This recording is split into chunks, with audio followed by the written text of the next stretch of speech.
Welcome back, everybody. What some of you won't realize is that this video is a reshoot and replacement of a previous video that had been online and has since been removed.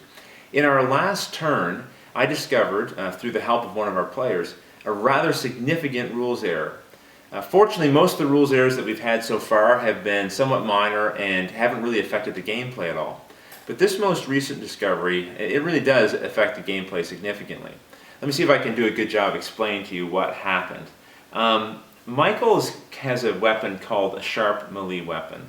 And so the way I describe combat attacks to you is you go to the combat deck and you flip through until you find a card that says sharp melee weapon. Or at least that's what I understood. Because the rules here say the keeper draws combat cards until he draws one matching the actual type of weapon being used by the investigator. So I took that quite literally. I thought that meant that you had to find the card that was the actual match of what their equipment card said. However, there are other cards in this deck of combat cards that are described as for melee weapons. It doesn't specify sharp melee weapon, just melee weapons. And those cards also do apply. Now the reason I didn't understand that is because I haven't gone through all the equipment cards, and I had made the assumption that there were also some weapons that were just called melee weapons. They weren't specified as sharp melee weapons. And that those melee cards were for those equipment cards. Now, having since gone through all the equipment cards available in this game, I realized no, there are no such cards that are just called melee weapons. They're all either sharp melee weapons or blunt melee weapons. So if you're running this game yourself, you'll want to be careful about that. If you have someone with a blunt melee weapon, then the combat cards that say blunt melee weapon or that just say melee weapon would apply. The same way, if you're using sharp melee weapons, then the cards that say sharp melee weapon or just simply melee weapon, those ones would apply. The reason why this is such a significant problem is because the sharp melee weapon cards use dexterity. And Michael has a very low dexterity, a stat of 2. Whereas the melee weapons, some of them use strength and marksmanship, for example, and he has a much higher marksmanship and strength. So his odds of succeeding would have been much higher. And in that last turn, the one that has now been removed from YouTube, Gloria was killed, but that could very well have been prevented if Michael had succeeded in killing one of the other cultists that were in the room. So we're just going to reshoot this turn. Unfortunately, there's been some other times when Michael has used his axe and I was following the rules for the combat cards incorrectly, so he might have had greater success in the past as well. But for simplicity's sake, we're just going to reshoot this last turn. Lesson learned. And hopefully this balances things out and it'll help you understand this very important rule in your own games. Oh, also before we continue, I've got Luke with me here today to help out. Andrea's busy. And I should clarify, in the last turn, I had the cultists attack Gloria multiple times. Unfortunately, Gloria is wearing the cult robes, for her, very fortunately, which means I shouldn't have been able to target her. The cultists don't see her as an enemy at this time. So those attacks should have gone towards Michael, and with his stats he would have also failed on the rolls that we rolled. So I just moved the damage tokens from Gloria over to Michael. So Michael now has a damage on him of 7, leaving him with 7 more remaining, and Gloria's back up to her full 6 health. I apologize in advance. I'm going to do my best Gloria voice, and rest assured, Gloria is buried in there amongst those cultists. What's all the racket? Where's Harvey? Oh no! Let me take a stab at this. So Gloria is going to discard her robes so that she can attack. This means the cultists now know that she is an investigator and not one of them. So we'll remove the cult robes card from her character. And now she is going to attack with her sharp melee weapon. You swing the weapon at your enemy's wrist. Test your dexterity. So her dexterity is 3. We're going to get 3 or less. Go ahead and roll, Luke. 7. It's a 7. It spins away from you, no effect. All right, we've got the combat card for Michael. It's a melee weapon this time, not a sharp melee weapon, which is going to be helpful to him because it's going to allow him to test his strength. Now remember, with his penalty of -2, he's going to have to roll a 4 or less. You swing low, aiming for your opponent's knees. 4. He got a 4. It's a pass. Your enemy drops to the floor, crippled by your attack. Deal weapon damage and stun the monster.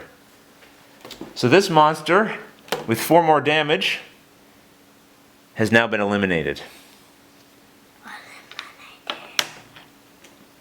We can now stop this cultist from levitating, bring it down into the room. Okay, it's Jenny's turn.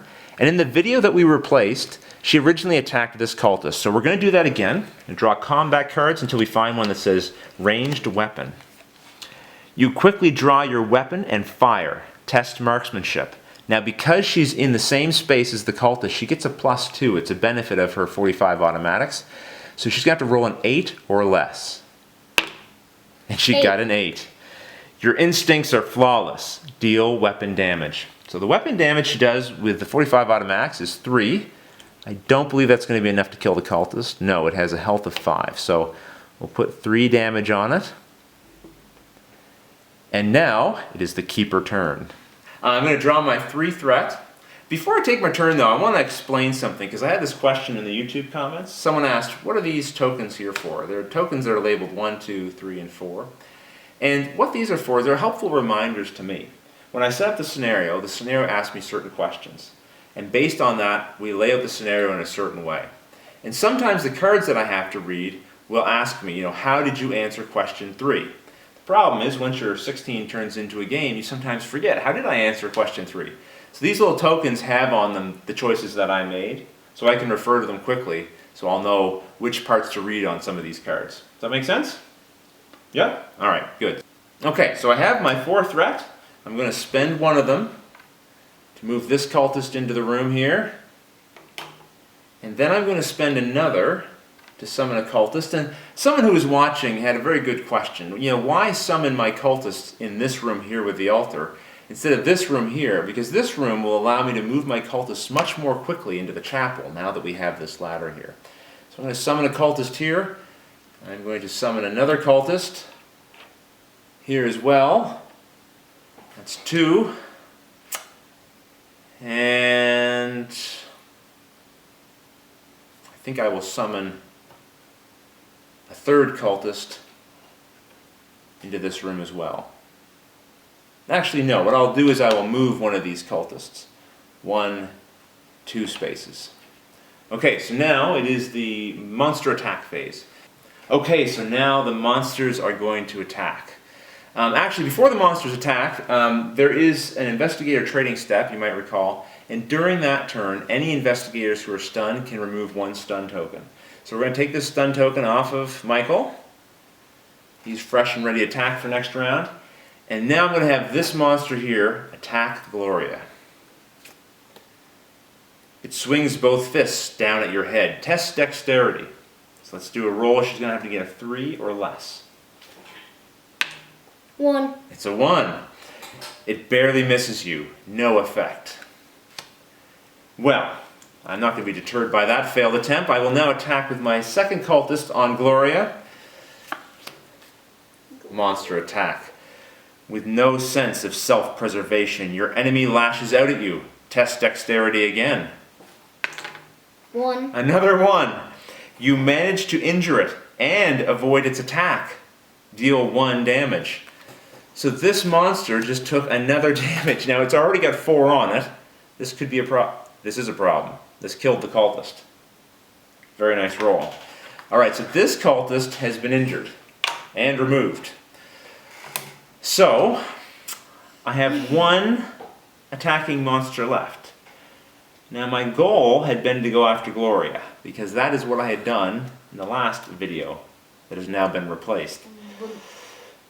I think I will still go after Gloria. She has the weakest health right now, and I may have the best chance of eliminating her. Okay, so I'm going to attack with my 3rd cultist. Your enemy moves with alarming speed, anticipating your every move. Test dexterity. Once again, it's going to have to be a 3 or less. 5. It's a 5. How can it possibly know what you're thinking? The monster damages you. So this monster is going to do damage to Gloria of 1 damage. So only 1 damage there. Put that on Gloria. So the investigators are faring quite well during this attack. Okay, Luke, now it is the event step. We're going to put this event token on here. It is enough to reveal this card. Let's see what happens. Okay, so this is a card actually that has on it certain options to read. 1A, 1B, or 1C. And so depending on what I have put in here, what I chose when I was setting up the scenario, I'm going to have to read only one of these options. The ritual is about to begin. The keeper may move each cultist one space.